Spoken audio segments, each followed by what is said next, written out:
آج جاوید اختر صاحب کی ایک غزل لے کر حاضر ہوا ہوں کہ ابھی ضمیر میں تھوڑی سی جان باقی ہے، ابھی ضمیر میں تھوڑی سی جان باقی ہے، ابھی ہمارا کوئی امتحان باقی ہے۔ ہماری ان سے جو تھی گفتگو وہ ختم ہوئی، مگر سکوت سا کچھ درمیان باقی ہے۔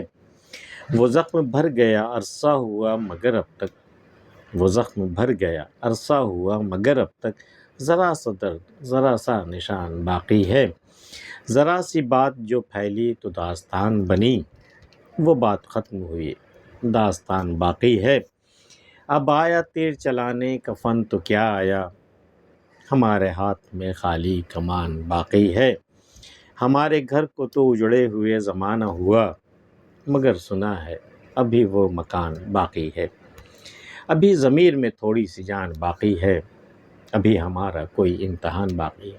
میں حالات سے مجبور ہو کر کچھ ایسا کام کرنا چاہ رہا ہوں، کچھ ایسا کام کرنے جا رہا ہوں جس سے میرا ضمیر گوارا نہیں کرتا، تو ابھی ضمیر میں جان، اور پھر کیا ہوتا ہے وہی کام اگر کوئی کرنا چاہے، ضمیر کو نظر انداز کر کے وہ کام کرنا چاہے، تو بعد میں دھیرے دھیرے ضمیر بھی مر جاتا ہے، پھر اسے ٹوکنے والا کوئی نہیں ہوتا، پھر چاہے وہ جو بھی کرے وہ سمجھتا ہے کہ میں جو کر رہا ہوں وہ صحیح کر رہا ہوں، چاہے وہ کوئی لٹیرا ہو، کوئی قاتل ہو، جو بھی ہو، پہلے ضمیر ہر ایک کو روکتا ہے، اس کا ضمیر اسے منع کرتا ہے کہ یہ غلط ہے۔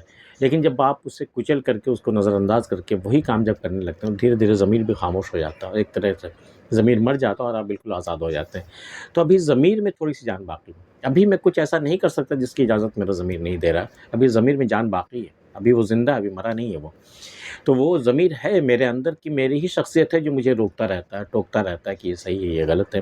تو ابھی ضمیر میں تھوڑی سی جان باقی ہے، ابھی ہمارا کوئی امتحان باقی ہے۔ اور ضمیر جب تک زندہ ہے ہر قدم پہ امتحان ہے، آپ کو امتحان دینا پڑتا ہے، یہ صحیح ہے وہ غلط ہے، یہ کروں نہ کروں، وہ کروں نہ کروں، یہ ضمیر جو ہے وہ آپ کو روکتا رہتا ہے اور ہمیشہ آپ کو امتحان میں ڈالتا رہتا ہے۔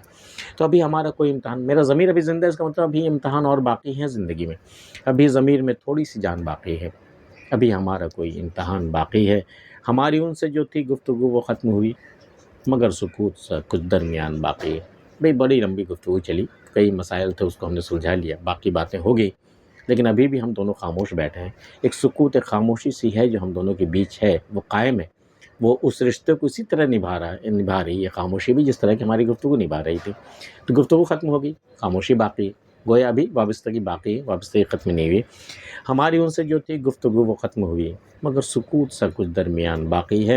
وہ زخم بھر گیا عرصہ ہوا مگر اب تک، کوئی زخم لگا تھا وہ بھر چکا ہے اب، لیکن عرصہ ہو گیا ہے، وہ زخم بھر گیا عرصہ ہوا مگر اب تک، ذرا سا درد ذرا سا نشان باقی ہے۔ وہ زخم تو بھر گیا، لیکن ایسا نہیں کہ وہ بالکل پوری طرح بھر چکا، اس کا درد اور اس کا نشان ابھی باقی ہے۔ یہ اکثر محبتوں میں ہوا کرتا ہے کہ محبت تو ختم بھی ہو جائے، دونوں آپ نہیں بھی ملے اور پھر دونوں اپنے اپنی دنیا میں مگن ہو جائیں، لیکن رہ کر کے جب آپ کبھی تنہا اکیلے میں ہماری یاد آئے گی، یہی معاملہ جب یاد آتی ہے تو تھوڑا سا درد، تھوڑی سی کسک تو باقی رہتی ہے، کوئی نہ کوئی نشان باقی رہتا ہے۔ وہ زخم بھر گیا عرصہ ہوا مگر اب تک، ذرا سا درد ذرا سا نشان باقی ہے۔ ذرا سی بات جو پھیلی تو داستان ہوئی، وہ بات ختم ہوئی داستان باقی ہے۔ داستانوں کے ساتھ یہی ہوتا ہے، کسی بات سے شروع ہوتی وہ داستان بن جاتی، پھیلتے پھیلتے داستان بن جاتی ہے، اور اس کے بعد یہ ہوتا ہے کہ وہ بات ختم ہو جاتی ہے، وہ کردار ختم ہو جاتے ہیں، داستان باقی رہ جاتا ہے۔ جیسے آپ لیلی مجنوں، شیری فرات کو دیکھیں کہ وہ لوگ کب کو مٹ چکے، ان کی محبتی کہانیاں کب کو ختم ہو چکی، ان کی داستان ابھی باقی اور رہتی دنیا تک رہے گی۔ تو ذرا سی بات جو پھیلی تو داستان ہوئی، داستان بنی، وہ بات ختم ہوئی داستان باقی ہے۔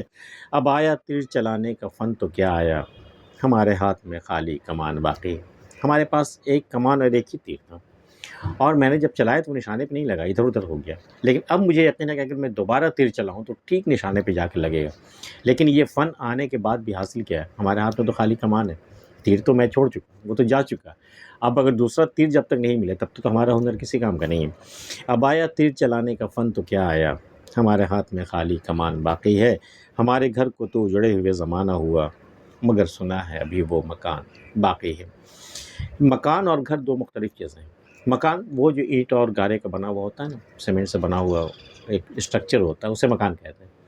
اسے گھر بناتا اس کا مکین، اس میں رہنے والے لوگ، وہ رہنے والے جتنے لوگ ہیں ان لوگوں کا آپس کا جو رشتہ ہے، ان سبوں کی وجہ سے اس گھر میں ایک روح سی آ جاتی ہے۔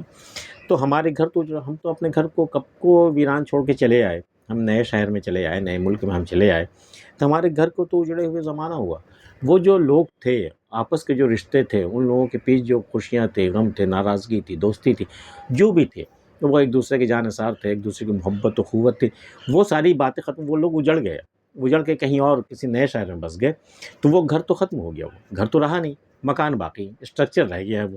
ہمارے گھر کو تو اجڑے ہوئے زمانہ ہوا، مگر سنا ہے ابھی وہ مکان باقی ہے، ابھی تک وہ مکان کھڑا ہے، ابھی تک باقی ہے، وہ ایک مکان ہے صرف، گھر نہیں ہے، گھر تو رہتے وہ ہوتا ہے وہ مکان میں مکین کے رہنے سے۔